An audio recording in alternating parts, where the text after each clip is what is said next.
여러분 안녕하십니까. 매일 아침 신문 브리핑 아침의 매일경제 시간입니다. 오늘도 여러분을 신문과 뉴스의 세계로 안내해드리겠습니다. 먼저 아침 조간신문 일면 기사부터 바로 전해드리겠습니다.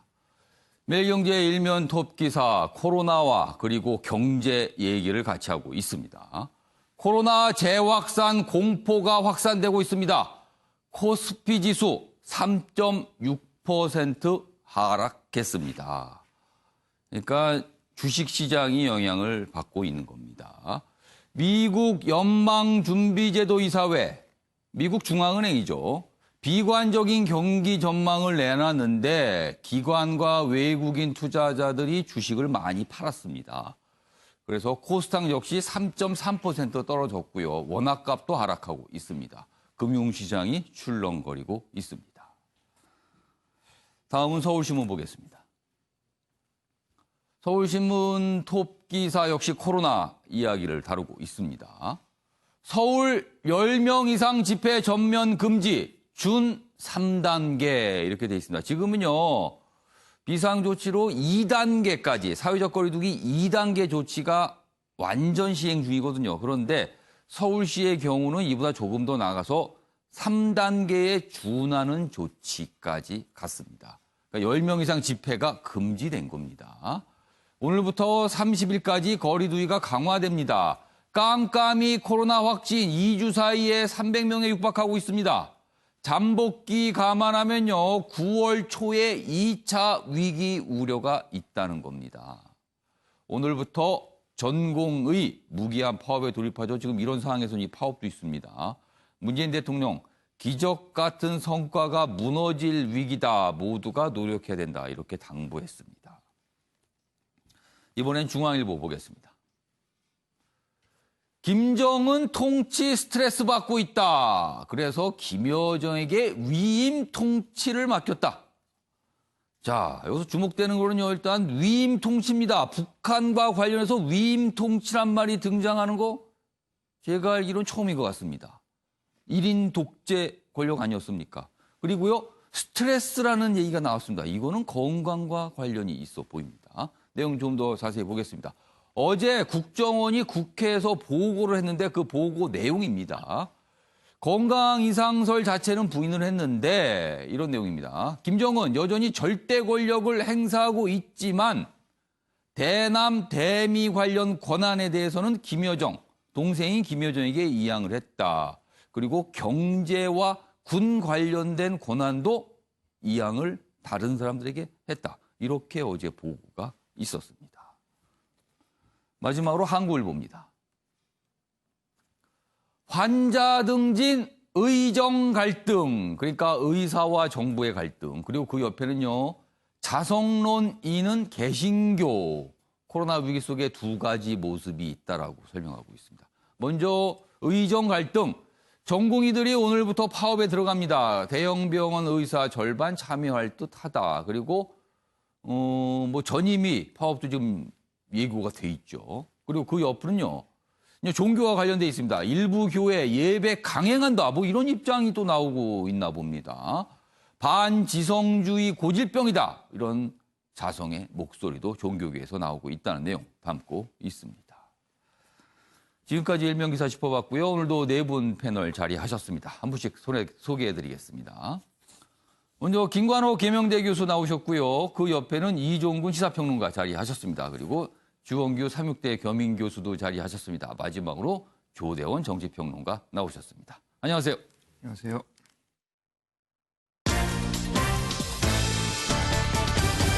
오늘 다룰 주요 이슈들을 키워드로 묶었습니다. 네 가지 키워드 화면에 있습니다.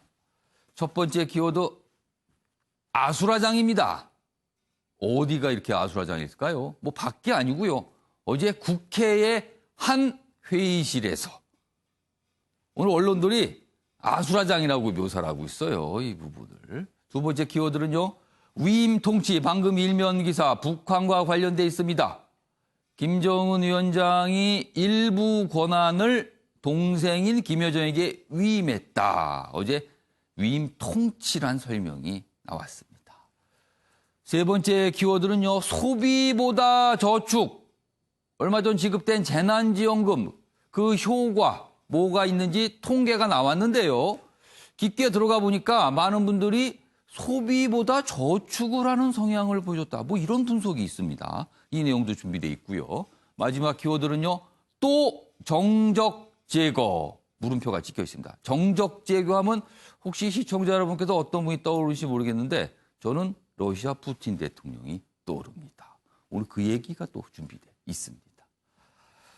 자, 첫 번째 이슈는요. 코로나19와 관련된 내용인데요. 방역 당국이 어려움을 호소하고 있습니다. 왜 그런가 하면요. 이런 모습들 때문입니다. 첫 번째 기사 보겠습니다. 너도 걸려봐. 침을 뱉고 벌금 내고 예배 보겠다. 이렇게 되면은 이게 지금 예배, 소규모 예배, 뭐 예배 지금 하지 말라는 거잖아요. 위험하니까. 근데 벌금을 내고 하겠다. 처벌할 테면 하라. 이런 입장. 그리고요. 코로나 확진 뭐 이런 얘기를 듣자 너도 걸려봐. 검사를 받으라니까 너도 걸려봐. 그런 거예요. 검사를 안내하러 온 공무원에게.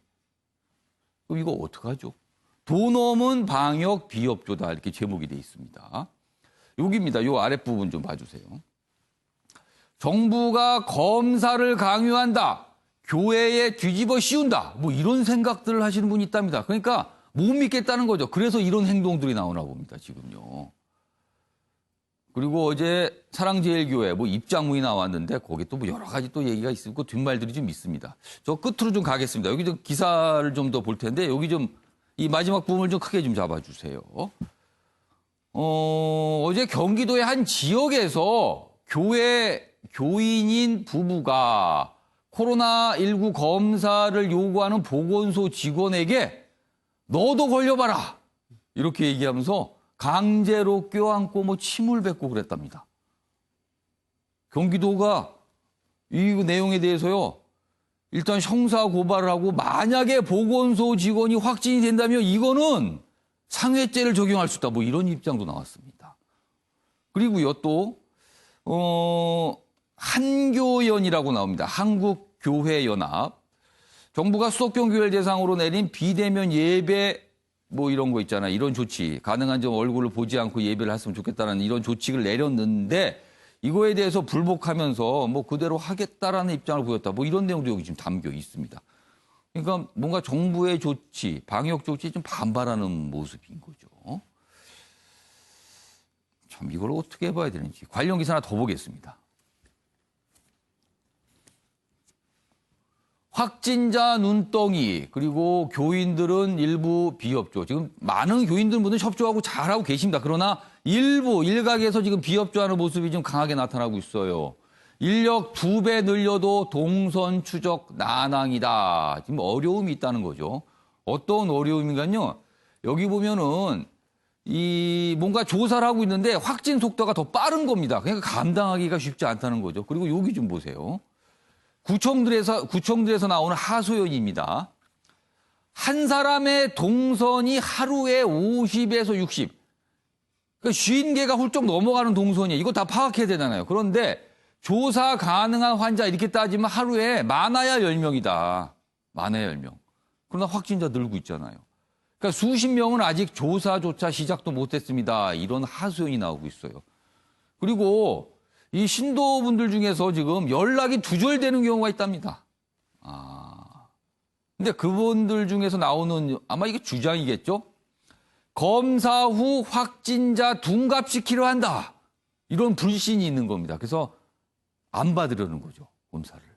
일부는 진단검사 거부에 골머리를 앓고 있다. 뭐 이런 내용도 좀 담겨 있습니다. 자, 그럼 방역당국의 설명이 어제 있었는데요. 좀 확인해 보겠습니다.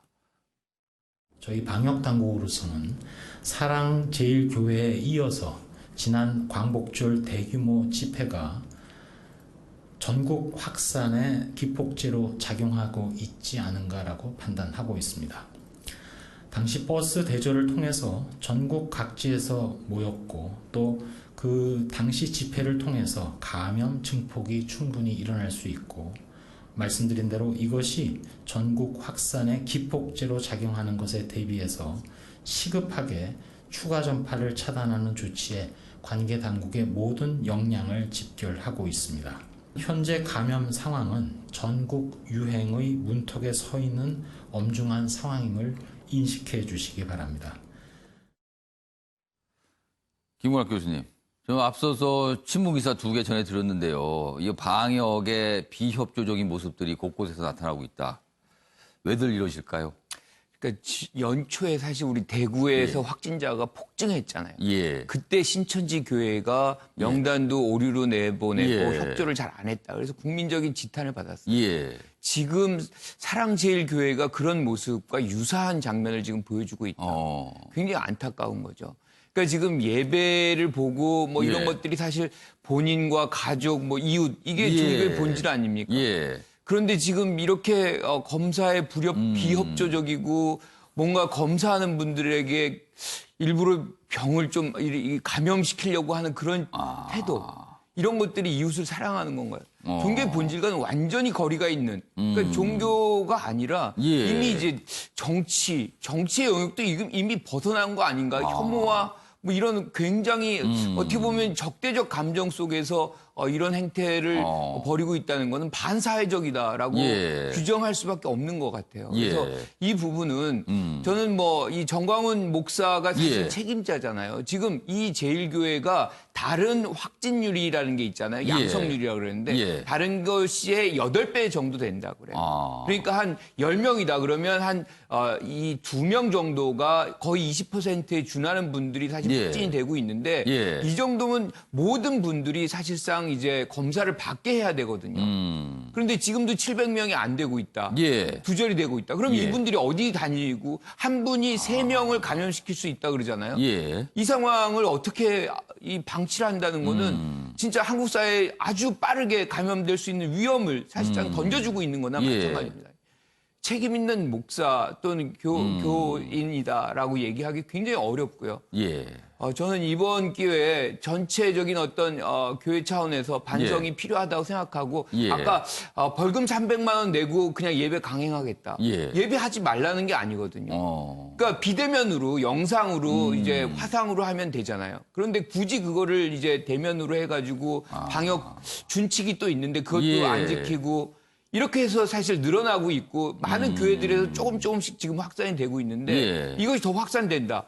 누가 책임집니까? 지금 한 분 치료하는 데에만 들어가는 비용이 470만 원이에요. 근데 그걸로 그치지 않잖아요. 이 경기 전반이 이제 사실은 다운이 되고 거기에 따라서 고용이 안 되는 분들이 자꾸 늘어나는데 이 사회 전체가 흔들리는 장면을 좀 방치해서는 안 된다. 그래서 조금 더 엄격하게 당국도 경찰도 마찬가지입니다. 우리가 8.15 집회 때도 보지만 미국 경찰처럼 조금 더 강력하게 좀 진압할 수 있으면 해야 된다. 국민의 건강권이 달려있는 것이기 때문에 전 국민이 동의할 거라고 생각합니다. 자, 주영 교수님, 지금 김문학 교수님께서 굉장히 한탄 섞여서 뭔가 더 강력하게 좀 대처를 해야 된다 이런 주문을 좀 하셨는데 이렇게 어떻게 보면은 정부의 방역 조치에 좀 어떻게 보면은 뭐랄까 반발일까요? 저항을 한다. 뭐 반발하는 모습이에요. 뭐 협조를 안 하고 있어요, 지금. 근데 이분들도 여기 말씀이 기사 중에 소개가 돼 있는데 그러니까 정부에 대한 어떻게 보면 강한 불신 그리고 방역 당국의 확진 판정 자체를 믿을 수가 없다. 뭐 이런 불신이 깔려 있는 것 같아요, 지금요. 네, 맞습니다. 이번 사태라고 표현하고 싶은데요. 이번 사태에서는 정부의 불신 그리고 사회 안전망에 대한 훼손이 가장 큰 문제라고 생각합니다. 일단 역학적으로 우리가 분석을 해보면 초기에 대구에서 일어났었던 그 신천지 사태라고 할 수 있는 그 사건들은 아무래도 그 이단이라는 프레임이 씌워진 상태에서 낙인 찍기가 두려워서 비협조적이었던 게 주류를 이루었다라면은 지금 정광훈 목사를 대표로 하고 있는 사랑제일교회는 아주 노골적으로 우리는 정부를 믿지 못하겠다. 자신들이 갖고 있는 종교도 아니라고 볼 수 있는 극우 이념을 바탕으로 정부가 우리를 속이고 있다. 온갖 가짜뉴스와 음모론을 파생해서 약간 정치적인 성향이 짙은 건가요? 네, 정치적인 거에다가 종교적인 제가 봤을 때는 맹신이나 광신에 준하는 잘못된 믿음이 이들 교인들로 하여금 적극적 비협조로 나타낸 것 같습니다. 신천지 사태에서의 신천지 교원들은 낙인 찍기에 대한 두려움에 소극적 비협조였지만 이분들은 지금 적극적 비협조. 아까 앵커님이 기사를 소개해 주신 것처럼 보건소 직원에게 그런 행동, 그런 반사회적인 활동을 할 수 있는 것은 상식을 넘어섰음에도 있음에도 불구하고 지금 이들은 정부가 우리를 탄압하고 있다라는 프레임을 씌워서 접근하고 있기 때문에 동선 추적에 매우 깊은 난항을 지금 그러니까 겪고 있다. 그분들, 그 교인분들은 정부의 탄압이다. 이런 인식을 갖고 있다는 거네요. 네, 맞습니다. 그러니까 조금 더 어려워질 수 있고 예. 지도자라고 할 수 있는 정광훈 목사가 계속해서 입장문을 발표한다든지 양성 판정을 받았음에도 불구하고 자숙하지 못하는 모습을 보이는 게 바로 이러한 단적인 예라서 이번에는 조금은 뭐 지나친 종교 혐오다 이런 프레임을 떠나서라도 조금 더 강하고 단호한 조치를 통해서 초기에 이 상황을 진압하지 않으면은 상당히 어려운 국면으로 갈 수도 있다. 왜냐하면 역학적으로 초기에 중국에서 발발한 코로나와 많은 변종 코로나들이 지금 강한 전염력을 가지고 전파되고 있다고 합니다. 더욱이 대구와 비교했을 때 수도권이 갖고 있는 밀집의 규모도 너무나 심각하기 때문에 이 부분에 대한 조금은 강한 접근. 그러니까 후에 민사적으로 구상권 청구하는 것은 실감이 안 날 수가 있거든요. 그러니까 현재 사실은 정청래 의원이 뭐 그 정광훈 금지법과 같은 것을 발의했다라고 지금 되어 있는데 그만큼 강경한 대응이 지금 필요하다고 생각합니다. 자, 지금 뭐 두 분 말씀하셨는데 좀 여러 가지 안타까움도 있고요. 이 방역 조치가 사실은 잘 돼야 됩니다. 그리고 더 이상 확산되는 걸 막아야 된다. 이거는 뭐 누구나 동의하는 내용 아닙니까? 그런데 지금 몇 가지 모습들이 좀 이렇게 보이고 있습니다. 지금 상황에 대해서는 정치적인 상황, 정치적인 해석을 곁들인 기사입니다. 통합당 광화문 집회 책임론 후폭풍이다. 민주당의 지지율 재역전됐다. 얼마 전에 지지율 조사가 있었는데 통합당이 민주당을 앞섰다. 이런 내용이 많이 보도가 됐었죠. 그런데 그 지지율 조사가 다시 또 일주일 후에 다시 나왔어요. 또 다른 조사가. 오늘 뭐 일주일 뒤에 나온 조사인데 이번엔 다시 또 재역전됐다는 거죠. 물론 차이가 많지 않기 때문에 뭐 어느 정도의 이렇게 등락 정도로 볼 수도 있습니다만 최근에 상황이 민감한 만큼 이런 거에 또 언론들이 다 의미부여를 하고 있거든요, 지금. 자, 그래서 지지율 재역전, 이게 후폭풍 아니냐, 이렇게 기사는 분석을 하고 있어요. 리얼미터 여론조사인데요. 민주당이 38.9, 통합당이 37.1. 물론 뭐 이렇게 차이는 크진 않습니다만 뒤집혔다는 거죠. 통합당, 뭔가 이렇게 단호하게 선을 못 긋고 있다. 이게 원인이 아닌가, 이렇게 기사는 분석하고 있고요.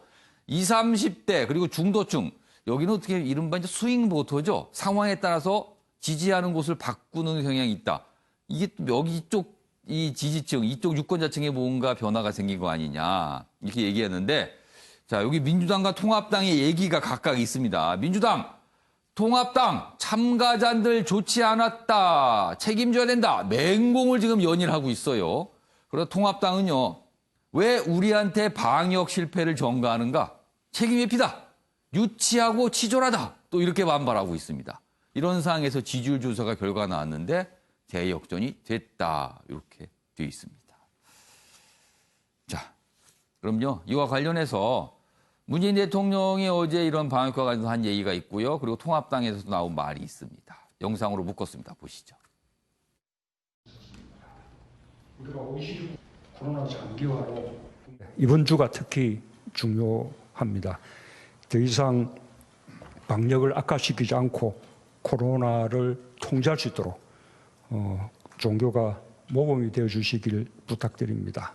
천주교는 정부의 이 지침에 최대한 협조하고 신자들의 개인 위생에 철저하도록 각 복음당 신부님들을 통해서 알리고 있습니다.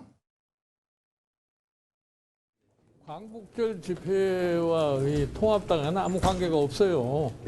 민주당에서 지금 방역 실패 사례를 갖다가 정치적으로 어디 누구 책임 전가를 하기 위한 하나의 그 유치원 사고방식을 하는 것 같은데 그게 정광훈 목사하고 통합당하고 무슨 관계가 있어요? 나는 그런 유치원 사고방식을 이해하기 어려워요. 자, 이런 상황에서 여당 내에서 통합당을 향한 그리고 정광훈 목사를 향한 굉장한 맹공이 나오고 있죠. 그 중에 하나입니다. 여기 보시면 김부겸 전 의원 지금 더불어민주당 당대표 후보죠. 어제 본인의 SNS상에 이렇게 글을 올렸어요. 정광훈 목사와 집회 참가자들 자신과 이웃을 숙주 삼아 바이러스 확산을 조장하는 일종의 생화학 테러 집단이다. 이렇게 규정을 했습니다. 굉장히 강한 겁니다, 지금 내용이. 생화학 테러 집단이다. 이렇게까지 묘사를 했어요. 자, 이종우 평론가. 네. 자, 우선 이 김부겸 후보의 이 규정, 이거 어떻게 보세요? 일단 김부겸 의원은 예. 전 의원이죠. 당대표 후보잖아요. 예. 지금 당대표 경선 중이니까 경선 과정에서 예. 굉장히 지금 워딩들이 좀 세지고 있다. 이런 표현이 좀 있습니다. 이 발언만이 아니고 예. 김부겸 전 의원 역시 사실 굉장히 그 의회주의자고 합리주의자라고 이제 평가받던 사람인데 예. 점점 이게 당대표 경선에서 좀 무리한 그런 표현들이 있는 게 아니냐. 이런 이야기가 나옵니다. 테러 집단 물론 지금 두 분 말씀하셨던 부분들 이 일부 교회들이 저런 식으로 비협조적인 부분은 질타를 해야 됩니다만 예. 그럼에도 불구하고 자국민이잖아요. 예. 같은 어떤 지금 그 함께 해야 되는 공동체의 일원입니다. 그렇죠. 근데 테러 집단이라고 표현하는 것은 너무 무리가 아닌가. 즉 지금 방역이라는 것은 행정적인 부분입니다. 예. 좀 전에 사실 조금 제가 표현이 좀 어색했다, 부적절했다라는 표현이 두 분 중에 진압이라는 표현을 쓰셨어요. 근데 사실 이분들은 진압할 게 아니거든요. 방역이란 건 진압이 아닙니다. 그러니까 집회를 예를 들어서 진압한다? 그것도 집회가 만약에 행정법원이 받아들인 집회라면 진압할 수는 없는 거잖아요. 법적으로 일단 두 군데서 허가가 나온 곳이니까. 예. 그런데 이 사람들에 대해서 이 법에 준하는 행정적인 조치를 취하는 것. 이것이 지금 중요한 건 아니겠습니까? 그렇다면 그런데 문제는 뭐냐면 이분들이 주장하는 것이 예. 반 정부 내지는 반 문재인 대통령 이거라고 해서 더 심하게 예를 들어서 행정적인 조치를 취한다, 정치적인 조치를 취한다. 예. 이거는 행정적인 조치가 아니라 정치적인 조치다라는 거예요. 구분하자는 거죠. 그분들이 어떤 내용을 얘기하든 예. 그게 문제가 아니라 예. 비협조적인 부분에 대해서 법에 준하는 것에 대해서 거론하고 거기에 조치를 하면 되는 것입니다. 예. 그러니까 그것을 구분해야 된다. 왜냐하면 구분하지 않으면 예. 마치 이분들이 반정부적이기 때문에 탄압을 한다. 이런 식으로 이 사람들이 받아들일 수가 있어요, 도리어. 그러니까 그렇게 왜곡된 어떤 상황으로 가지 않게 차단을 해야 된다. 즉, 저는 예. 김종인 비대위원장이 이야기한 부분이 딱 있습니다. 예. 성경질병본부장 말대로 해라. 전문가 말을 들어라. 전문가 말대로 방역 조치를 하면 된다. 이 말씀 왜 했냐면 6월 11일과 6월 22일 정경질병본부장이 예. 상황 방역 조치로 전환되는 것에 대해서 우려를 표명했어요. 이제 곧 수도권 방역이 예. 만약 실패하면 더 큰 피해를 입을 예. 것이다. 그때 이미 예언을 했거든요. 근데 생활 방역으로 됐고 그다음에 박능호 복지부 장관도 최근에 예. JTBC에 나와서 이렇게 얘기했습니다. 예. 소모임 금지 해제를 너무 빨리 했다. 그게 사실 2주 지나서부터 교회발 집단 예. 감염이 벌써 되고 있었다. 예. 그러니까 후회하고 있거든요. 예. 그러니까 이런 부분에 대해서 사실 정부도 받아들이고 있는 부분이 있어요. 그러니까 이 부분 너무 정치적으로 몰아가면서 이 행정 이상의 영역을 예. 지금 하는 것 자체가 정치적으로 해석될 여지가 있다는 겁니다. 그러니까 이종훈 평론가는 지금 정부의 대응에 왠지 정치적인 맥락이 읽힌다 이렇게 좀 해석을 그렇게 해주신 거예요. 읽히게 해석이 되게 만들면 안 된다는 겁니다. 제 말씀은. 그러니까 알겠습니다. 그렇게 몰아가면 안 된다는 거죠, 도리어. 아까 그 진압 표현을 쓰신 거를 약간 지적을 했는데 그 아까 김관욱 교수님 그 예. 표현 쓰셨잖아요. 아마 짧게 뭐 반론이나 아니면 추가 설명하실 기회를 드릴게요. 그러니까 지금 뭐 합법적이다, 비합법적이다의 문제가 아니고 그 집회 과정 속에서도 방역 준칙이 있을 거란 말이에요. 그것을 지키지 않은 집회는 예. 그게 합법적이라고 한다고 해도 예. 그 부분에 대해서는 뭐 감염 예방법을 위반한 거 아닙니까? 적절히 진압하지 않으면 예. 이것은 뭐 누가 그 이후에 이제 확산되는 것을 책임집니까? 우리가 지금 8.15 집회 이후에 확진자들이 계속 속속 참여자들 예. 중심으로 나오고 있고 거기에 이제 그 관리를 했던 경찰까지도 지금 확진자가 나오고 예. 있거든요. 이 장면을 본다 그러면 그리고 그것들이 계속해서 이제 확산이 된다 그러면 예. 이 상황을 그냥 자연스럽게 어떤 법적인 절차의 기준만을 따지고 지금 있을 수 있는 상황인가? 지금은 코로나 상황이고 위기 상황이고 응급 상황입니다. 이 부분을 감안해야 된다라고 생각을 해요. 김관욱 교수님은 이런 상황이라면 진압이라는 표현이 쓸만한 상황이다. 지금 이렇게 얘기를 하신 거예요, 지금. 두 분이 아까 의견이 좀 달라졌습니다. 자, 조대원 평론가께는요, 통합당 얘기 좀 물어볼게요. 통합당 지금 이 광화문 집회 이후 타격 받은 겁니까? 어떻게 해석하세요? 저는 뭐 지금 연일 예. 그 정부 여당에서 예.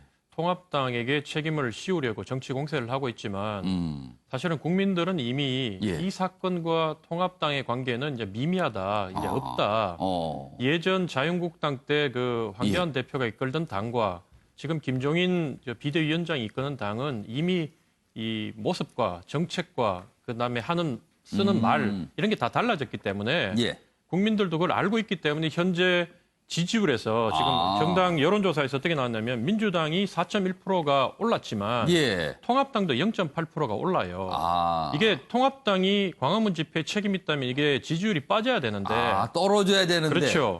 이거는 이제 민주당이 오른 거는 이제 중도층 일부하고 예. 그다음 위기감을 느낀 진보층이 결집했는 거고 그걸 이제 여론조사를 보면 정확하게 알 수 있는 게 예. 여전히 이런 광화문 사건이 있었지만 그럼에도 불구하고 대통령이 잘못했다는 그 비율이 예. 52.3%고 예. 이 중에 매우 잘못했다가 예. 41.3%예요. 흔들리지 않아요. 그리고 대통령이 잘하고 있다. 여기는 매우 잘하면 25.3%밖에 없다. 이거는 거의 변동이 없다. 그러니까 중간에 조금 잘못했다, 조금 뭐 잘했다. 예. 여기서 왔다 갔다 하는 거지. 예. 그래서 민주당이 지금 이런 문제를 가지고 정쟁을 삼는 것보다 차라리 벌어진 거는 벌어진 거고 예. 자기들이 얘기하지 않아도 국민들이 다 알고 있으니 차라리 코로나 이 국면을 어떻게 수습을 하고 예. 검사를 빨리 받게 만들어서 격리하고 치료하고 한 다음에 그 다음에 책임 소재를 물어도 늦지 않다. 이런 말씀을 드리고 싶습니다. 그러니까 이 지지율 여론조사 결과 나오면 항상 해석은 다양하게 할 수 있어요. 근데 아까 이제 조대현 평론가는 물론 민주당이 다시 앞섰지만 통합당 지지율도 아주 소폭이지만 올랐다. 이게 후폭풍의 타격을 받았다고 보려면 떨어져야 되는데 떨어지진 않았다. 그 부분에 대한 해석을 좀 해주셨어요. 지지율 그래프가 이제 서로 엎치락뒤치락 이제 시작했어요. 보니까 지금. 아마 일주일 후에 또 어떤 지지율 결과 나올지 그건 또 다른 모습일 수도 있을 것 같기도 합니다. 지금 아무튼 지지율 결과 이렇게 모습이 좀 잡혔습니다. 관련 기사 하나 더 보겠습니다. 광화문 집회와 관련된 내용인데요. 좀 다른 각도에서 보고 있습니다. 여권의 광화문 집회 공격. 그런데 그날 종로엔 민주노총도 있었다. 원래 이제 민주노총이 그날 집회를 하려고 했는데 뭐가 좀 안 됐어요. 의치가 않아서 장소를 바꿔서 기자회견 형태의 어떤 뭐랄까 모임일까요? 아무튼 회견을 열었습니다. 그 내용이거든요. 여기 보면 여당 원내대표 김태년 집회단체 압수수색 주장 등 굉장히 여당이 지금 맹공을 퍼붓고 있죠. 그리고 이제 문재인 대통령은 천주교 지도자와 오찬을 했다. 그러니까 여당의 지금 모습을 이렇게 이 기사는 이렇게 해석하고 있네요. 정광훈과 통합당을 엮어서 정쟁 소재로 삼고 있다. 지금 이런 해석입니다. 그런데 그날 종로엔 2,000여 명이 모인 진보 집회, 뭐 형식은 기자회견이었어요. 그것도 있었는데 이거는 여당에선 거론조차 안 하고 있다. 이건 뭡니까? 지금 이 기사는 이렇게 질문하고 있어요. 요거는 주원규 교수님하고 조대현 평론가 두 분께 의견을 좀 들어보겠습니다. 먼저 주원규 교수님, 이 기사 어떻게 보셨어요? 네, 사실은 지금 아까 조대현 평론가님 말씀하신 것처럼 예. 정치인의 워딩은 상당히 중요하고 지금 같은 위중한 상황에서는 어떤 위중한 상황에서의 국민들을 예. 안정시키는 역할을 해야 돼서 여권의 발언과 야권의 발언 태도가 좀 바뀌어야 된다고 저는 생각합니다. 여권이 광화문 집회를 공격하는 이런 행동들이 예. 오히려 국민 분열을 조장할 수 있는 부분은 분명히 있다고 보거든요. 왜냐하면 분명히 2,000명의 진보 집회가 있었고 물론 기자회견단 어떤 형식이었기 때문에 예. 광화문 집회처럼 그렇게 소란스럽진 않았다라는 중론은 같습니다. 그렇지만 그것을 같이 거론을 하면서 이것은 여야나 아니면 극우 세력이나 당신들을 어떤 탄압하려는 수단이 아니다. 방역에 대한 입장이다. 이거를 여권이 말을 해줬으면 좋겠다는 생각이 들어요. 그리고 예. 아까도 김부경 전 의원이 지금 예. 전당대회를 앞두고 이렇게 여권에 갖고 있는 인사가 생화학 테러 집단 등의 워딩을 사용하는 것은 굉장히 매우 강한 국민 불안을 표현이에요. 조장할 수 있습니다. 예. 왜냐하면 광화문 집회에 참석하신 분들은 여권과 정부에 대한 지금 극단적 불신을 갖고 있는 상황인데 예. 거기다 기름을 붓는 격이 될 수가 있거든요. 오히려 방역에는 마이너스가 될 수 있습니다. 예. 그리고 반대로 야당 같은 경우에 통합당은 지금 우리는 그때 지금 태극기 세력과는 아무 관계가 없다라고 선긋기를 하는데 예. 저는 그렇게 보지 않습니다. 지금 민경욱 전 의원도 지금 현재 당협위원장으로 계시고요. 예. 그리고 차명진 전 의원, 김문수 전 의원도 통합당에 어떻게 보면은 같은 몸담고 있었던 사람들이라고 볼 수가 있습니다. 그리고 작년만 해도 단식 그 황교안 전 대표가 자유한국당 전 대표가 단식을 할 때 정광훈 목사와 함께 동행하는 모습들도 있었고요. 포착이 됐었죠. 맞습니다. 그런 일련의 흐름들이 있는 거에 대해서 저는 야당이 오히려 적극적으로 선긋기. 그러니까 이전에 그런 모습이 있었지만 이제 우리는 다르다. 그러면 아까 평론가님 말씀해 주신 것처럼 통합당이 이제 다르다는 걸 국민들이 알고 있는 상황에서 더 힘을 싣고 갈 것이 아니냐. 그리고 또 하나는 극우 세력들이 여전히 지금 러브콜을 하고 있는 게 보수 세력이거든요. 그러니까 보수 세력이 이 퀴를 쥐고 있는 겁니다. 이 방역에. 이들이 갖고 있는 비협조적 태도를 오히려 보수 세력이 궁지에 몰므로써 더 이상 우리가 이걸 하는 것은 반사회적이구나. 사회가 우리를 도와주는 게 아니구나라는 자포자기로 만들어주는 게 좋다라고 생각을 합니다. 예. 자, 조대현 평론가, 주영 교수님께서는 완벽하게 뭔가 단절된 것 같지 않다고 지금 분석을 하셨어요. 어떻게 보셨어요? 예, 그런 면에서 사실은 통합당이 더 강력하게 정광훈 씨 집단하고 단절을 했어야 되고 그리고 이런 집회에 참석하는 그 당협위원장들 뭐 아무리 전직 의원도 있지만 현재 당협위원장을 맡고 있고 이런 사람들은 바로 제명 처리를 했으면 여기서 확실히 우리하고 관계없다고 선을 그을 수 있었는데 거기서 여전히 말로는 이렇게 우리와 관계없고 5.18 묘지에 가서 참배하고 있지만 그런 망언했던 사람들이 아직도 이 당협위원장을 맡고 있기 때문에 뭐 이런 오해를 받고 있는 것 같고 사실 저는 어느 정권이든 잘한 면이 있고 잘못한 부분이 있어요. 그래서 현재 이 민주당 정권이 잘한 면이 많으니까 아직도 여론조사 여전히 1등하는 정당 아니겠습니까? 저는 그럼에도 불구하고 국민들이 왜 이렇게 분노하고 있고 이 강력한 안티 세력이 형성됐냐면 여기에 있는 참 이 그동안 정부 여당이 얘기했던 공정, 공평, 정의라는 말은 참 비단결 같이 했는데 결국 칼로 흥한 자는 칼로 망하고 말로 흥한 자는 말로 망한다는 말이 있지 않습니까? 그래서 말은 너무 비단결 같은데 그런 그 비단결 같은 말을 행동이 따라가지 못하니 이 모습으로 삶의 모습으로 보여주지 못하니 국민들이 더 분노하는 거다. 그래서 민노총 부분도 사실은 민노총한테 이 2,000명한테 그 명령을 내렸죠. 집회하지 말라고. 그러니까 이 사람들이 어떻게 바꿨냐면 집회를 안 하고 기자회견을 하겠다는 식으로. 형식을 바꿨어요. 그렇죠. 사실은 광화문에 모인 분들은 대부분 순진한 분들이에요. 막 이 가슴이 터질 것 같고 열정은 있는데 이런 세기가 부족한 거고 이분들은 사실 따져보면 전문 대목군이라 할 정도로 시위를 오랫동안 해온 분들이고 이러다 보니까 오래 바꿔가 있는데 사실은 국민 눈에는 이런 사람들이 더 얄미워요. 그리고 여기에 대해서 이런 방구도 하지 않는 정부 여당도 이제 시간이 지날수록 국민들이 더 미워질 것이다. 이런 점을 알고 이제는 좀 공정하고 공평하게 좀 같이 나갔으면 좋겠다. 이런 생각이 듭니다.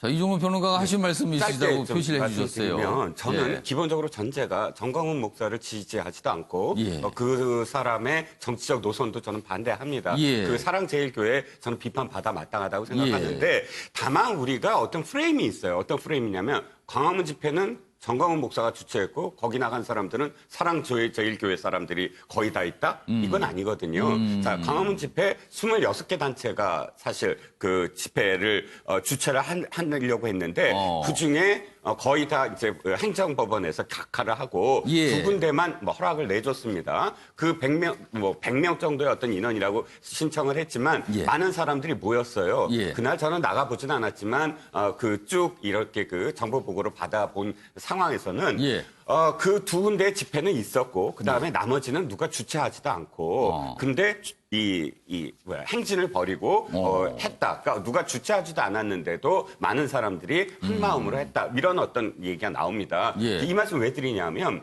정광훈 목사는 그러니까 허락받은 집회에 가서 한 5분간 연설을 했다는 거예요. 물론 저는 그 행위도 비난받아 마땅하지만 모든 것들을 전부 다 그 사람들이 무슨 주장을 하고 어떤 단체가 뭘 주장을 하고 이런 것들은 전혀 다 지워버리고 그 광화문 집회에 모든 사람들이 다 정광훈 목사가 주최해서 다 모였고 다 그거다. 이렇게 완전히 뭐 이렇게 매도하는 것 저는 그것도 사실은 굉장히 프레임이다라는 생각을 합니다. 거기 계신 분들 중에는 전 커뮤니티에서 제가 글을 봤거든요. 박근혜 대통령 탄핵 때 찬성을 했고 적극적이었던 분들도 있고 하지만 현재 문재인 정부의 실정 때문에 답답해서 나갔다. 하지만 방역 지침을 철저하게 지키자라는 그런 어떤 움직임도 굉장히 많았거든요. 이런 분들은 그러면 정광훈 목사랑 함께 매도를 하겠습니까? 그러니까 그날 나온 메시지의 여러 가지 어떤 층위에 예. 대해서도 정부는 귀담아 들을 건 귀담아 들어야 된다고 저는 생각을 하거든요. 무조건 매도하는 것은 안 된다. 단 예. 방역과 관련해서는 철저히 협조하는 것은 너무 당연한 것이고요.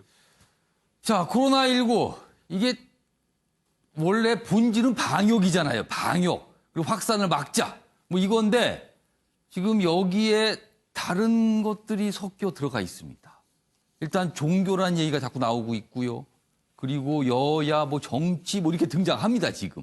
그러니까 더욱더 복잡해지고 의견들이 갈리고 있습니다. 오늘 네 분 말씀 여러 번 들었는데요.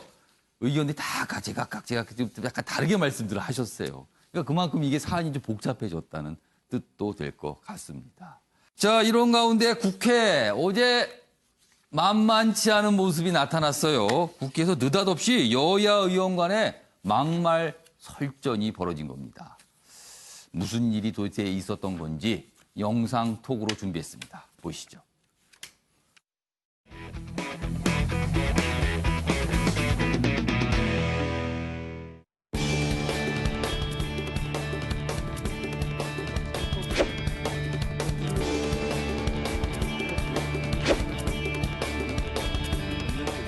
여당이 국회법 이 절차도 무시하고 3법을 통과시키고 난 다음에 오늘 소위를 구성하는데 사과나 아니면은 그 유감에 피지도 않고 이 국회가 가는 이런 부분들에 대해서 볼 때 참 어떻게 염치가 없다, 정말로 뻔뻔하다 하는 이런 생각을 갖지 않을 수 없습니다.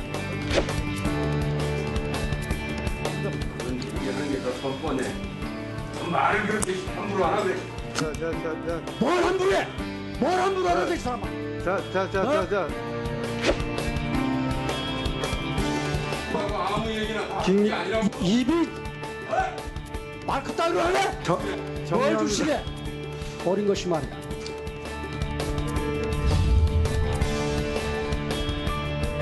근데 양아치들 하는 짓을 여기서 하려고 그래. 누가 동네 당신이 동네 해?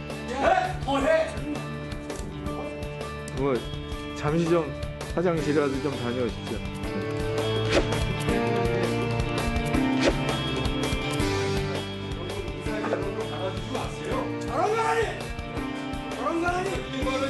김 위원장님이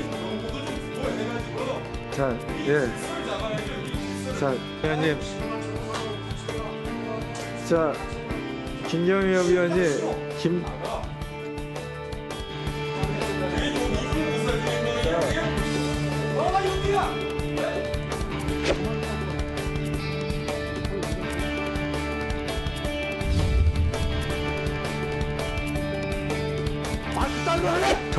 뭘 주시게? 어린 것이 말이야.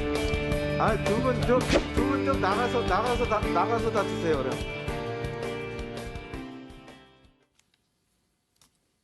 영상으로 정리하는데도 이 정도 시간이니까 실제는 더 길었어요. 그리고 위원장이 좀 말린 거죠. 화장실 좀 갔다 오셔서 좀 분위기 좀 푸세요 했는데도 계속 저런 상태. 그리고 어린 것 보셨죠? 땡땡치라는 단어가 등장해서 이 땡땡치요.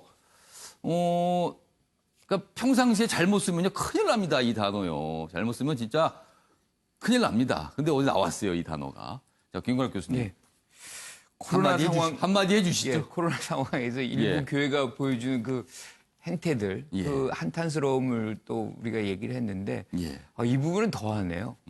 우리 대표 아닙니까? 예. 대표인데 진짜 어이없는 행태를 보이고 있고, 선거철이 끝났구나, 이제 두려운 사람이 없구나, 뭐 이런 생각을 안 할 수가 없는 것 같아요. 그리고 윤우덕 위원장이 지금 두 분 화장실을 가라는 거는 두 분이 가서 말로 하지 말고 뭐 어떻게 해봐라.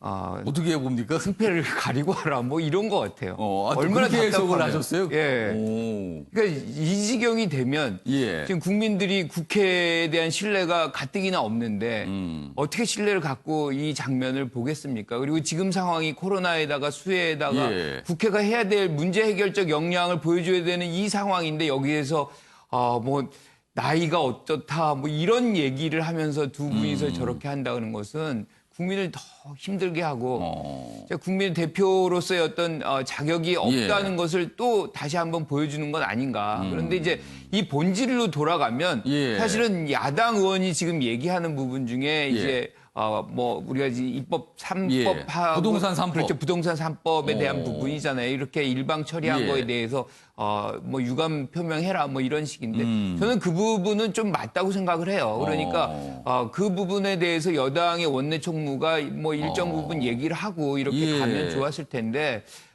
그러면 이제 뭐 훨씬 더 협치의 분위기가 이제 만들어지고 우리가 갈 길이 굉장히 많잖아요. 그리고 대통령도 지금 뭐 야당 대표를 만나겠다고 얘기를 하니까 그런 환경을 또 조성하는 것도 국회 차원에서는 또 해야 될 일이다. 그런데 그 문제 제기를 하면서 또 이렇게까지 얘기를 한다 그러면 거칠어져 버렸어요. 오히려 그냥. 상황이 더 나빠진 거죠. 그래서 의원들이 일종의 이제 감정 조절 능력이 부재한 거 아닌가 이런 생각을 지울 수가 없네요.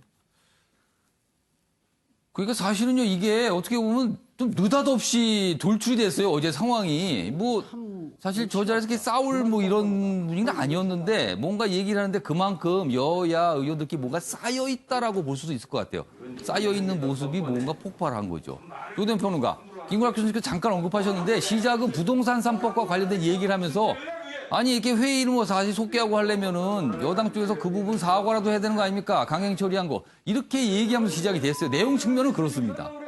지금 사실 여대 야소가 됐는데 이게 사실 격차가 너무 크다 보니까 그동안 여당이 뭐 독재까지는 아니더라도 그냥 밀어붙이고 또 야당 의원들 많이 무시했던 게 이 감정이 지금 쌓여 있는 것 같습니다. 쌓여 있는데 그렇다고 하더라도 김태흠 의원이 저렇게 한 부분을 우리가 용납할 수는 없는 거죠. 뭐 어린 것이라는 표현이 등장하지만 뭐 서류상으로는 또 나이가 오히려 적다 뭐 이래갖고도 이런 얘기까지 회자가 됐어요. 근데 뭐 본인은 사실은 그게 서류가 잘못된 거다. 원래는 자기가 많다 뭐 이런 주장도 나왔습니다. 사실 제가 그 동네 아파트 놀이터에서 그 유치원생으로 보이는 애들이 야, 너 몇 살이야? 난 몇 살이야? 이렇게 따지는 거 봤거든요.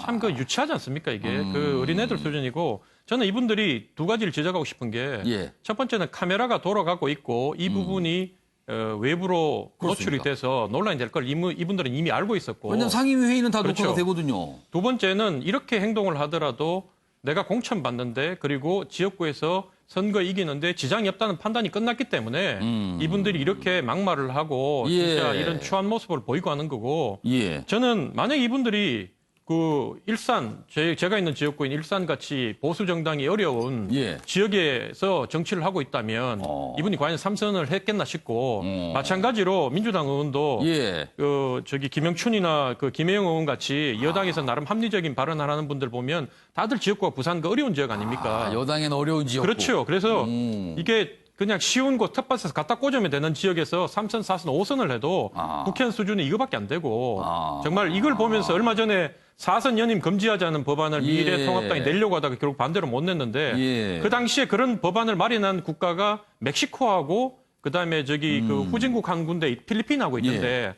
그 정도로 지금 우리나라의 그 국민 수준과 걸맞지 않게 정치인들의 수준이 그 정도밖에 안 된다는 걸 다시 한번 보여준 개탄스러운 모습이라고 생각합니다. 자, 두 분 말씀을 들어보니까 불현듯 이런 생각이 드네요, 주원 교수님. 결국에 어제 이 모습, 지금 뭐 언론이 호되게 지금 비판하고 있잖아요. 근데 결과적으로 이 두 정치인에게는 득이 된 겁니까? 해가 된 겁니까, 이게? 약간 좀 혼동되네요. 이 두 분은 착각을 하고 계시는 것 같아요. 확실히 득이 된다고 생각하시는 것 같아요. 정치는 무풀보다는 악플이 더 낫다라는 걸 신봉하시는 것 같고요. 뭔가 노이즈 마케팅이더라도 이런 존재감을 나타내는 게 필요했다라고 판단이 드니까 그렇지 않고서야 지금 방송에서 다 노출이 되는 부분에서 저렇게 발언을 하실 수가 없다고 생각하거든요. 저는 그것이 이제 착오가 되어야 된다고 생각을 합니다. 지난번에 드레스 코드 얘기할 때 제가 양복을 입는 이유가 언행을 조심하고 열심히 일을 하겠다. 그 품격을 지키겠다라는 그러한 것으로 제가 옹호를 했던 것이 기억이 나는데 비록 넥타이를 안 했다고 하더라도 두 분이 다 양복 차림인데 양복을 입으시고 저렇게 하는 게 저는 정말 안타까운 마음이 들고요. 잠깐 설전을 정말 분석하기도 싫지만 설전을 분석하자면은 예. 사실은 김태회 의원이 초반에는 저는 옳은 적절한 말씀을 했다고 봅니다. 유감이라는 표현이 이제 사과보다 좀 완화된 표현이니까 예. 일단은 그런 부분을 좀 분위기를 짚고 넘어가자라고 생각을 했는데 예. 김경업 의원이 저기에 대해서 지나치게 감정적인 반응을 보였던 것은 처음에는 김경호 의원의 부적절함이 시작이 됐다고 생각을 합니다. 예. 왜냐하면은 여당에서 그런 거를 밝힌다고 해서 지금 나쁠 게 아니거든요. 왜냐하면 부동산 3법에 대해서는 지금 국민 여론이 너무 좋지 않고 예. 그것이 지난주에 데드크로스가 일어날 만큼 지지율 변화로 있었기 때문에 예. 그런 부분들을 뼈아프게 반성하고 짚고 넘어가는 모습을 보여주면 예. 국민들에게도 그게 좋은 모습일 텐데 그런 부분에서 김경호 의원이 잘못됐다고 보는데 마지막에 후반부의 설전은 김태희 의원이 너무 유치하게 아까 평론가님 말씀처럼 너무 유치하고 우리가 봤을 때는 이거는 시정잡배가 아닌가 하는 의혹이 들 정도의 발언들을 일삼았다. 근데 이런 노이즈 마케팅은 더 이상 정치인분들의 착각으로 머물러야 된다고 생각합니다. 뭐 매일 이런 얘기 종종 불거지고 불미스러운 일 하는데 이번에는 참 불미스럽다기보다는 뭘까요? 이 상황은 뭐 많은 분들께 아마 생각을 좀 하실 것 같아요. 그래서 어제 느닷없이 포착이 됐습니다. 이런 모습이요, 어제요.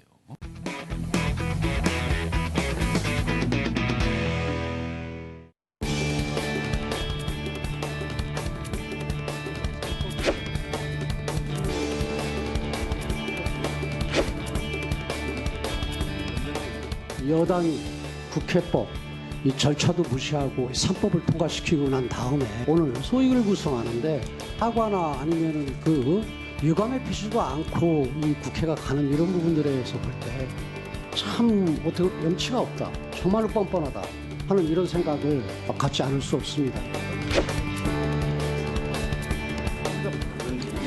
뻔뻔해. 말을 그렇게 함부로 안 하네. 뭘 함부로 해! 뭘 함부로 하는데 이 사람아! 자. 아무 얘기나 다 하는 게 아니라고. 입이 말 그따위로 하네? 뭘 주시게? 어린 것이 말이야.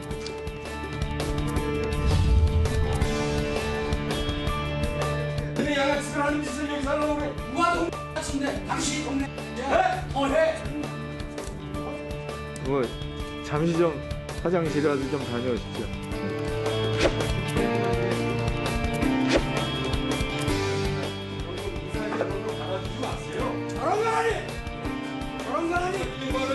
김 위원장님이 정부도 좀 주고 해가지고. 자, 예. 자, 의원님. 자, 김경엽 의원님, 김.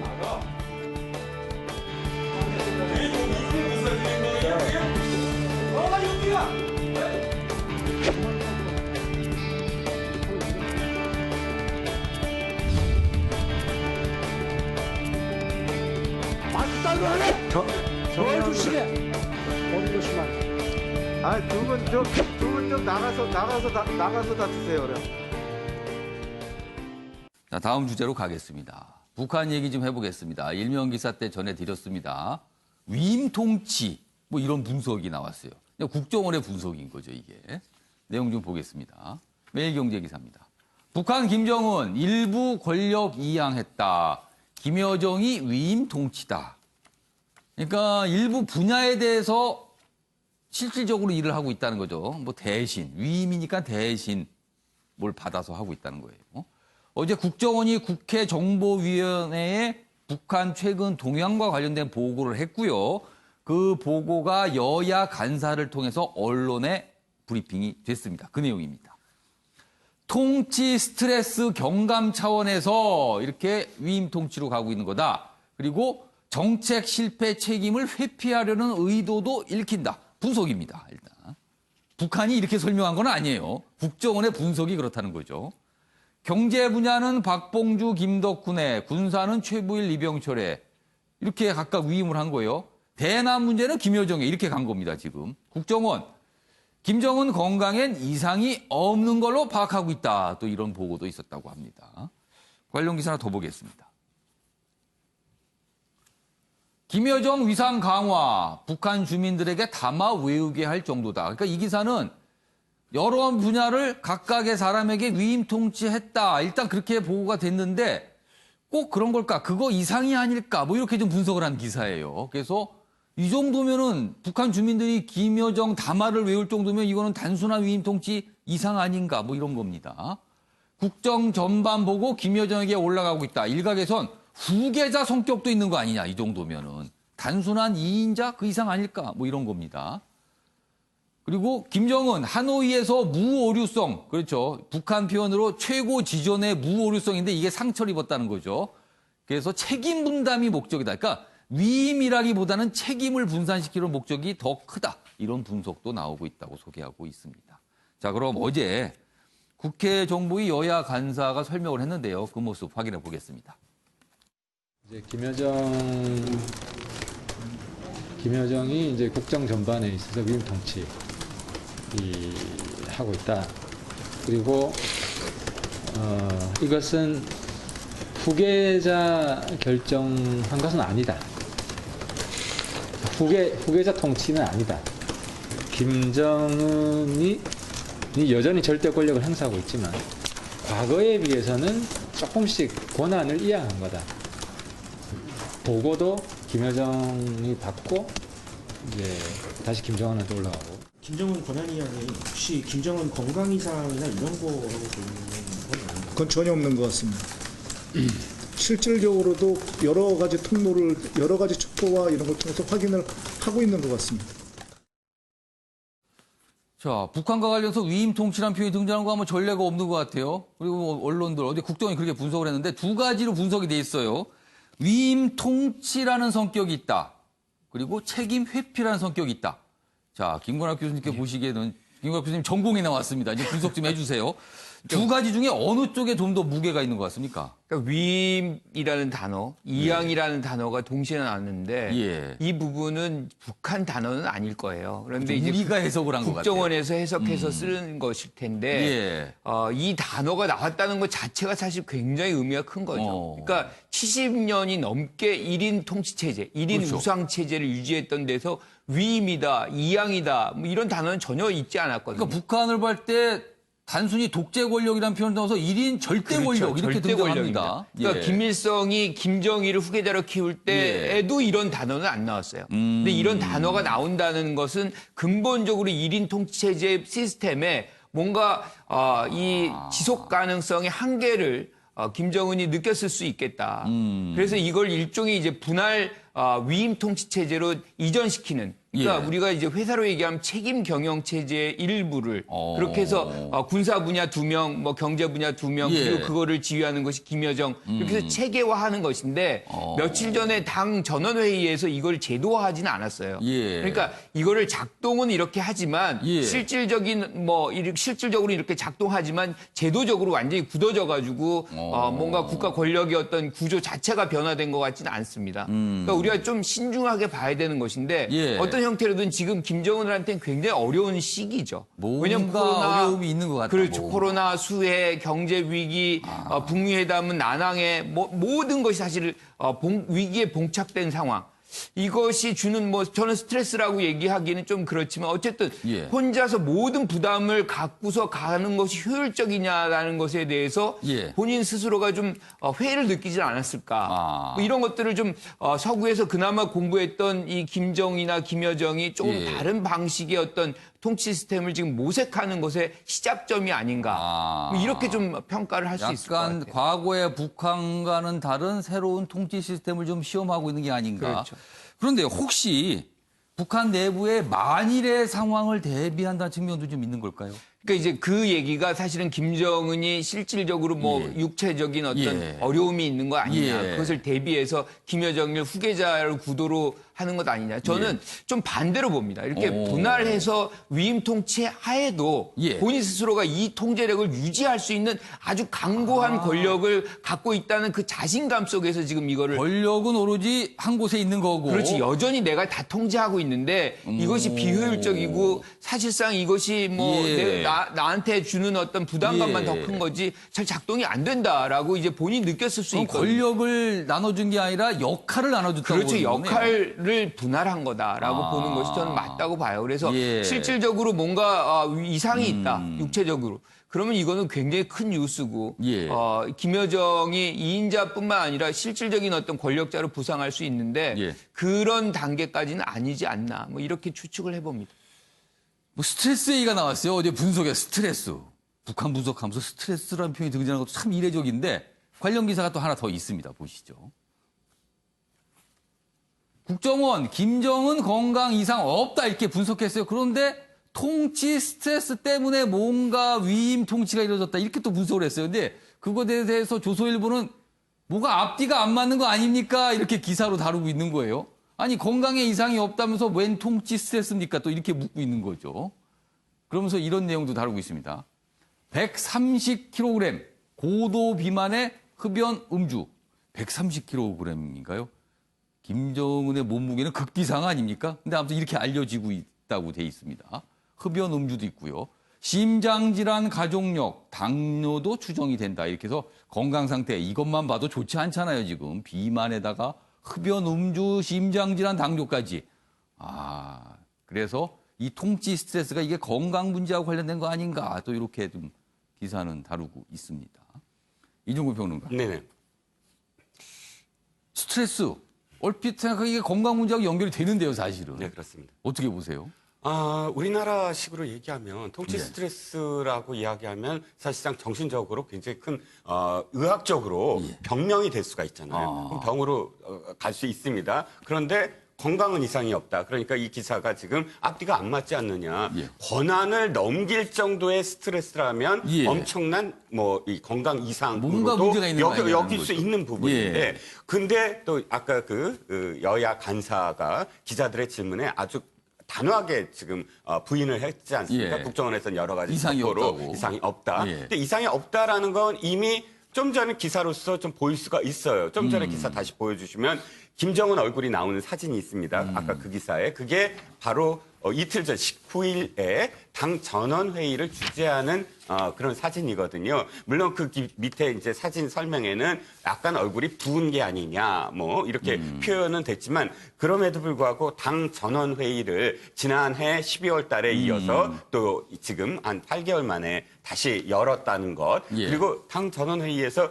굉장히 중요한 내용을 지금 결정을 했어요. 어떤 내용이냐 하면 93년도 이후에 최초로 북한이 자신들의 경제 실패를 자인합니다. 그러니까 여러 가지 어떤 그런 외적인 요인들 때문에 우리가 목표한 바를 다 달성하지 못했고 인민들 생활이 나아지지 못했다. 이건 사실 굉장히 힘든 부분이거든요. 이 1인 수령 체제에서. 그런데 그것을 자인하면서 내년 1월에 당대회를 열어서 5개년 계획을 다시 만들겠다 이렇게 발표를 합니다. 이건 사실상 건강에 크게 이상은 없는 게 아니냐라는 추측을 좀 뭔가 계획을 하는 거 보니까. 네네. 자, 조대현 평론가. 여기 기사 중엔 다루지 않지만 어제 나온 내용 중에 한 가지가 또 이게 있어요. 북한의 새로운 어떤 조직이 만들어졌는데 군정지도부라는 조직입니다. 이거는 역할이 군에 대한 감시를 하는 역할이에요. 그렇다면 이게 어떻게 보면 북한 내에서 군부가 되게 중요한 역할을 하잖아요. 이 군부에 대한 어떻게 통제권, 어떤 감시제 이걸 강화한다. 뭔가 절대 권력을 더 강화하는 거 아닌가. 또 이렇게 해석도 됩니다. 이거 어떻게 보세요? 뭐 저도 얼핏 한번 찾아봤는데 예전에는 정치총국에서 각 군대 지휘관들이나 이렇게 간부들을 감시 통제했는데 그 위에다가 하나를 더 만든 거예요.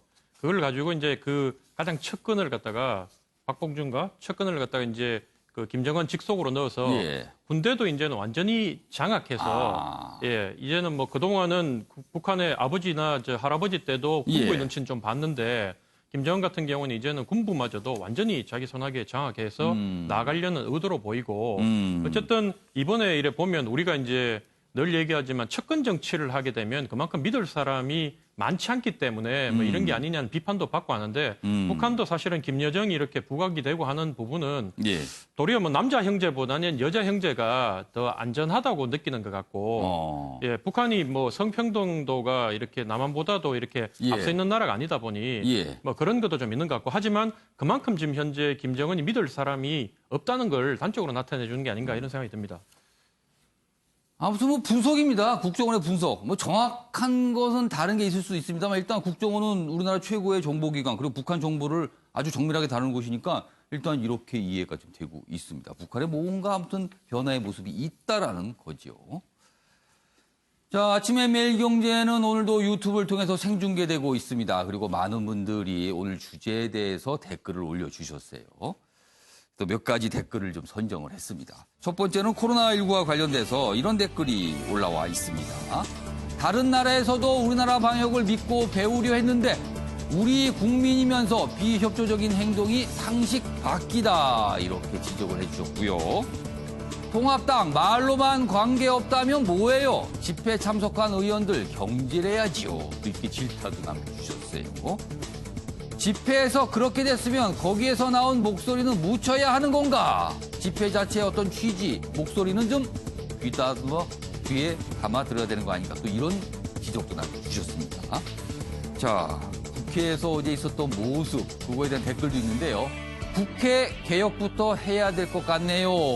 막말 설전에 관한 내용입니다. 이대로 가다간 국민 분노가 폭발할 듯 이렇게 남겨주셨습니다. 자, 김주원과 관련된 기사, 댓글도 하나가 올라와 있는데 이렇습니다. 정치 경제 체제를 변화시키겠다는 기미가 보이네.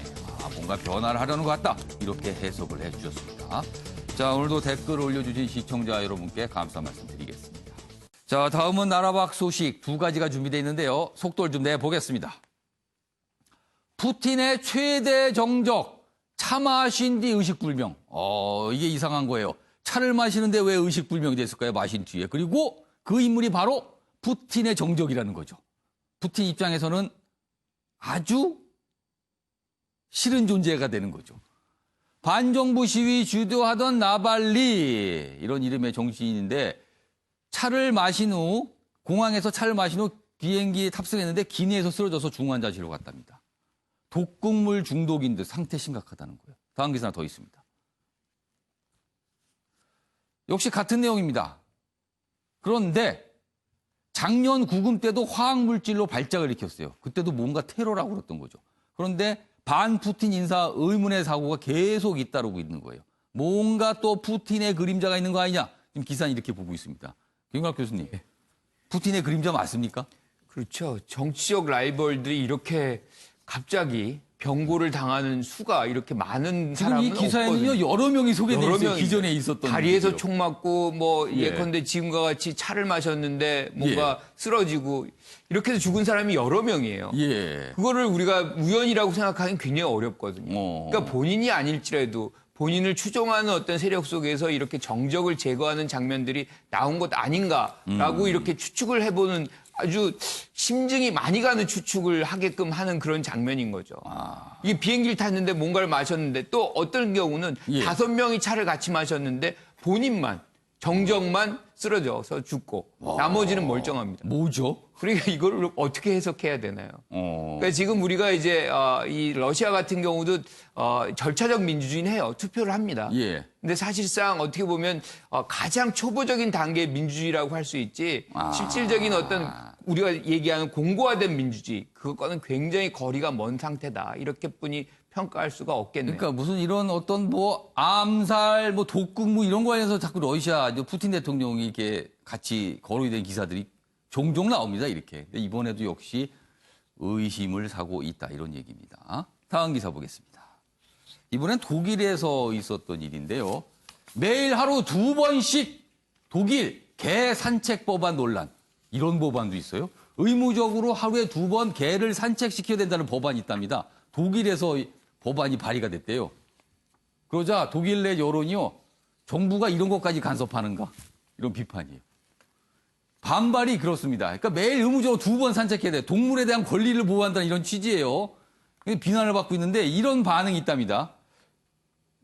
소셜미디어에 이런 반응을 써였어요. 우리 강아지는 겁이 많아서 밖에 나가는 걸 싫어하는데 어떡하죠? 법 위반인가요? 또 나이가 많거나 아파서 개 주인도 산책하기 어려운데 그때는 어떻게 되죠? 법 위반입니까? 그리고 또 이것도 있습니다.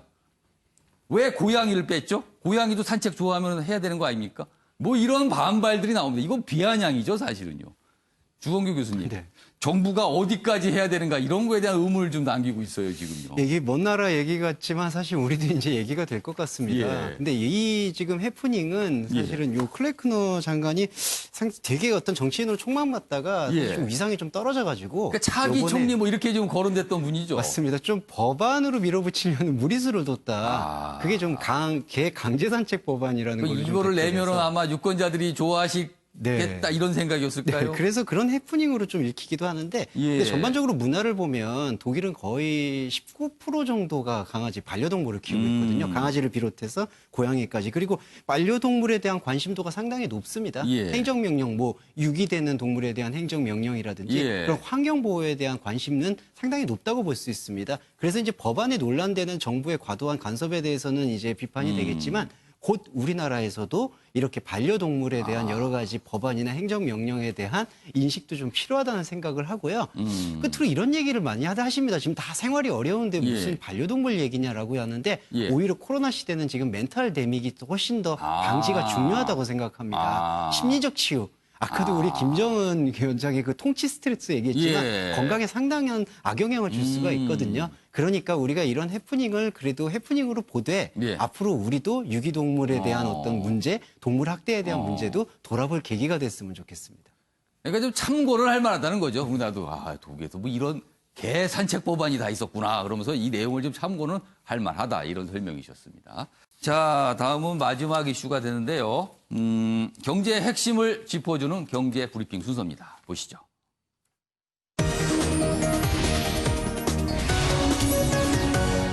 그만 할 수 있겠네요.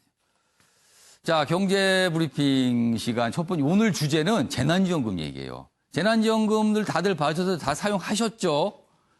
아직 기간 남았으면 대부분 사용하신 걸로 나오는데 그거에 대한 통계가 좀 나왔습니다. 정부는 소득이 늘었다는데 재난지원금을 빼면 실제 근로소득은 5.3% 줄었다는 거예요. 그러니까 근로소득, 사업소득 다 줄었는데 각 가게에서 소득이 늘은 거는 정부가 준 돈 때문이다. 뭐 이렇게 되는 겁니다. 그럼 정부가 준 돈이 없었다면 다 내려갔다는 거죠. 다음은 그 표가 있습니다. 표를 좀 보겠습니다.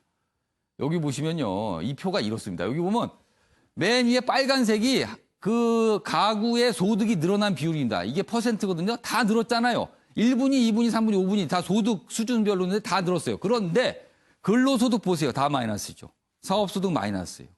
재산소득 다 마이너스입니다. 그런데 딱 하나 이전소득 이게 재난지원금입니다. 정부가 준 돈. 여기만요 거의 100% 넘는 것도 있습니다. 그러니까 이 마지막 것이 나머지를 만회했다. 그럼 이게 없었다라면 소득이 다 줄은 거예요. 다음 기사 보겠습니다. 자, 그럼 재난지원금이 어떤 효과를 거뒀는가 그걸 분석하는데 이렇습니다. 재난지원금 소비 촉진 효과는 적었는데 지금 다시 2차 얘기가 나오잖아요. 왜 그러면은요. 소비 성향이라는 게 있습니다.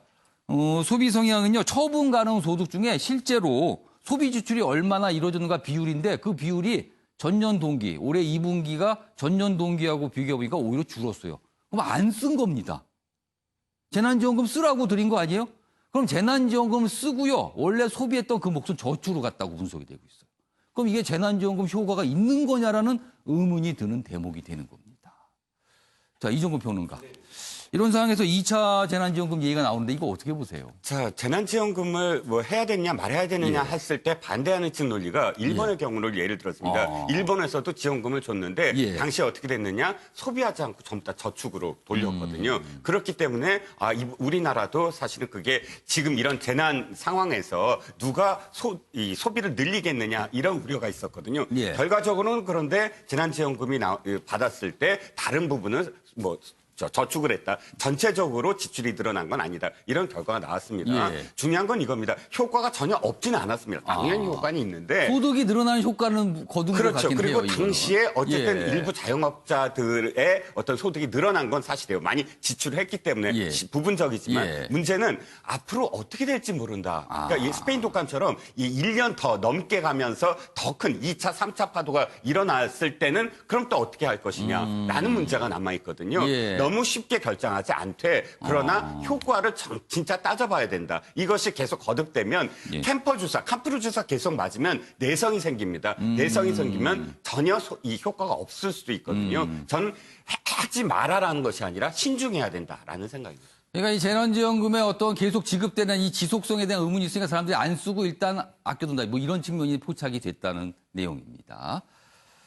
자, 마무리하겠습니다. 국회의원에게 세비를 주는 이유 중 하나가 바로 품위 유지입니다. 그런데 누구나 그 소리를 들으면 멱살잡이를 할 만한 막말들이 국회에서 오갔습니다. 이 정도면요, 그 품위 유지 명목의 돈은 없어도 되는 거 아닙니까? 다 세금인데 말이죠. 시청해주신 여러분 고맙습니다.